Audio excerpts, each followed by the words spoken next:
I'm Tim Dinker with LexLaunch, and I've decided for this little video series that we're going to go around and we're going to talk to some CPAs in town to find out what actually is going to take place with all these new tax changes that we have coming up.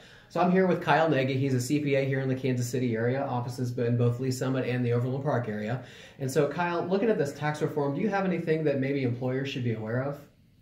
I think one of the things that employers should really be aware of are the changes to unreimbursed job expenses that employees are no longer going to be able to deduct.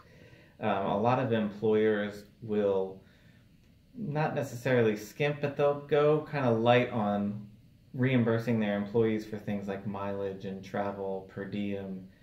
And this is an opportunity for employers to get ahead of the curve and prevent their employees from coming back to them this time next year frustrated that they owe a lot of money because they lost a huge deduction that they weren't aware of. Okay. So for those that are not typically going to be reimbursing employee miles and things like that, I mean, is there a reason that maybe they would want to take this expense on? Because it sounds like it's kind of a paperwork nightmare. It is a little bit of extra paperwork, and it is a little bit of extra expense, of course, to pay out reimbursement of mileage and things like that.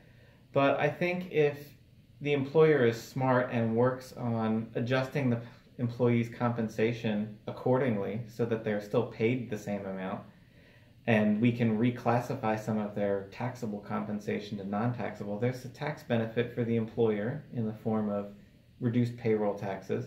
And on top of it, it's going to allow the employer to retain those employees. It's going to make them a lot happier because those employees are going to save a lot of money on their taxes, and they're going to be happy that their employer was proactive. And if that adds a little bit of extra paperwork, I think it's worth the cost of having happy employees and not having to go out and search for new employees every 6 months, every 24 months, just because people are dissatisfied with where they're working. You know, if you can give them that little bit of incentive, hey, I went the extra mile, I changed a few things and saved you a bunch of money on your taxes, and I did it mostly to benefit the employee, that's going to just make them a lot more appreciative of what you do, and it's going to retain them longer. Okay, excellent. Well, thank you, Kyle.